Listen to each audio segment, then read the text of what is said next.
Georgia with a statement kind of win over Texas on Saturday night, but I think coming away from that game, it feels a lot like Georgia is very much so on the hunt. Folks in Athens already knew this, but I think for the rest of the college football landscape now, we're much more on notice when it comes to Kirby Smart and his program than maybe we were a few weeks ago. We'll talk about that right now. Make sure you are subscribed right here to the On3 YouTube channel. Georgia Bulldog fans, y'all been good to us, man. We appreciate you being subscribed. If you haven't already, go ahead and lock that in. Also, follow me on the social channels, on Instagram and on Twitter, at PicKell. Let me know how you feel about what happened on Saturday night in Austin, Texas. So Georgia plays, I think, to this point, defensively at least, the best game of their season. Was it the best game of their season when it comes to, the overall landscape of what Georgia's going to be in 2024? I don't know if I'm on board with that idea. But whenever Georgia, had this massive moment on Saturday night, I think it became very easy for a lot of us to be tempted to have the idea that, okay, well, Georgia, they must have just played above their level of capability. Georgia must have found a way to, play better than maybe the roster really indicates because of what happened to this point in the year. You factor in the Alabama game, you factor in the way they looked against Kentucky, you factor in the fact that Mississippi State went for over 300 yards against them through the air. And so when you look at the Texas game, I don't think the Texas game is some outlier to what Georgia is capable of doing. In fact, I think what we saw from Georgia against Texas is much more in line with who Georgia really is. Because what have we said about Georgia really from back in September? Hey, they're going to play their best football going into November and then down that stretch for trying to go win the conference title, the national title. That's who Georgia is. That's who Kirby Smart has always been when it comes to what his football programs are. And so speaking of what we saw on Saturday night, I think for the first time now, one thing that we saw is we saw an effective PicKell Williams. Because remember, week one, gets dinged up against Clemson, and then Georgia, to put a broad brush to this whole thing, they had not been the force that I think they're capable of being up front until what you saw in Austin, Texas on Saturday night. With that front seven, or that Georgia defense overall, having 7 sacks against Quinn Ewers. Y'all, that was the story in the game. And going back to what we said going into, coming out of that game on our reaction on Sunday morning, in reverse, you feel a little bit silly if you picked against Georgia like we did on this show. Hand up, that's on us.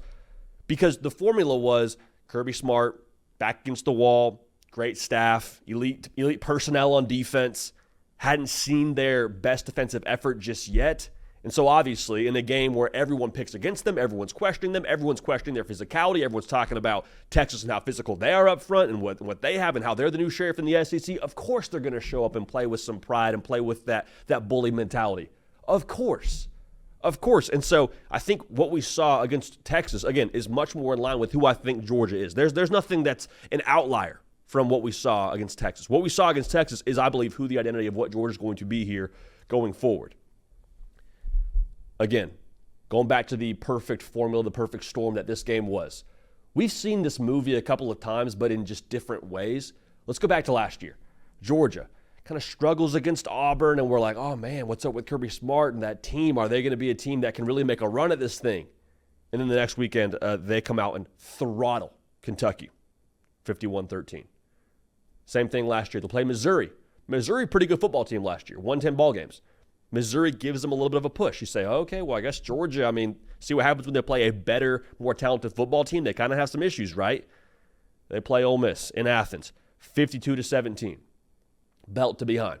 The thing that we need to take away from this is whenever there is a little bit of doubt surrounding Georgia and whenever there is a narrative that Georgia is maybe a little bit on the decline or taking a step back, there is nobody better on the face of the planet at getting their team ready to go attack, be laser focused, and play a version of their best football than Kirby Smart.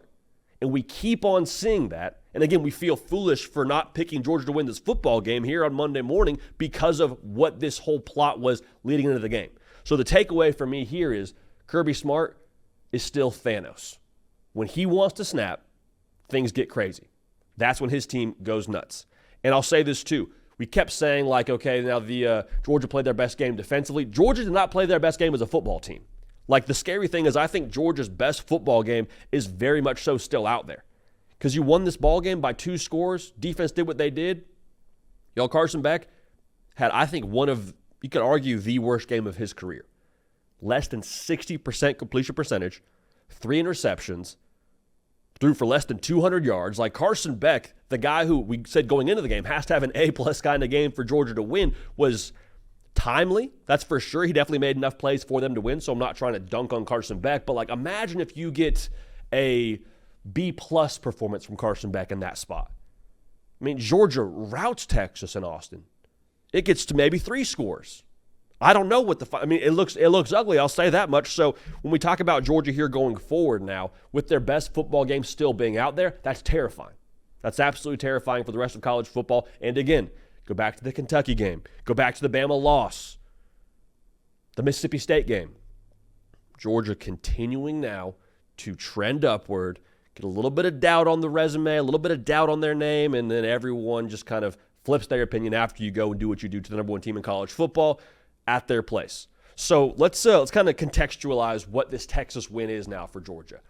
Optically, what we just said, Georgia's still the big dog in the sport. If there was any doubt about that before the game, there's no doubt about that anymore. And I'm not telling you the number 1 team in the country right now. The polls are what they are. Obviously, Oregon's unbeaten. Hard to argue with that. But if we don't think Georgia's going to be there when it comes down to the whole national title race, we don't think they're going to be in the mix, we're kidding ourselves. We're kidding ourselves. Optically, Georgia's not going anywhere. That's pretty straightforward, pretty cut and dry. Now, in a literal sense, Georgia beating Texas when it comes to the college football playoff, I believe that's insurance. Because now, let's just say Georgia does somehow drop one more game along the way. Obviously, if Georgia runs the table the rest of the way, you feel pretty good about your chances to make the SEC title game, to win the SEC, and then get a bye the first round of the college football playoff. But let's put ourselves in the worst case scenario. Let's say Georgia loses one more game, pick whoever you want. Georgia, on the resume, has a top 5 loss on the road by 1 score against Alabama, if we're freezing that game, and I think we should when it comes to what Alabama was at that point in time. And you have a road win by 2 scores over the number 1 team in America. Let's say you lose to, call it Tennessee, because they're the highest ranked team left on your schedule right now. 2 top 10 losses, for Georgia, and a number 1 ranked win on the road by 2 scores. I think Georgia at that point in time should feel great about their chances to make the college football playoff. Kick them up during the SEC title game if you want to. Get some rest, like Kirby Smart and his staff game plan. And when we hit reset on the season and we get to the 12-team field, God bless whoever has to play Georgia, man. I mean, I'm just telling you, we've said this for a long time. Give them a chance to get rested, get healthy, get prepped. In a tournament setting, nobody will want to play Georgia. I promise you that. So, Georgia, if it wasn't clear to the rest of college football before, it is now. They're not going anywhere. Kirby Smart is still college football Thanos. When he snaps, his team is ready to roll, and they are going to be, I believe, the toughest out, probably the toughest out in all of college football by how they play, by their personnel. When they're healthy, I don't know if there's a better team in college football. Make sure you subscribe. We appreciate y'all. We love y'all. Going to keep this party rolling, and we will see y'all next time.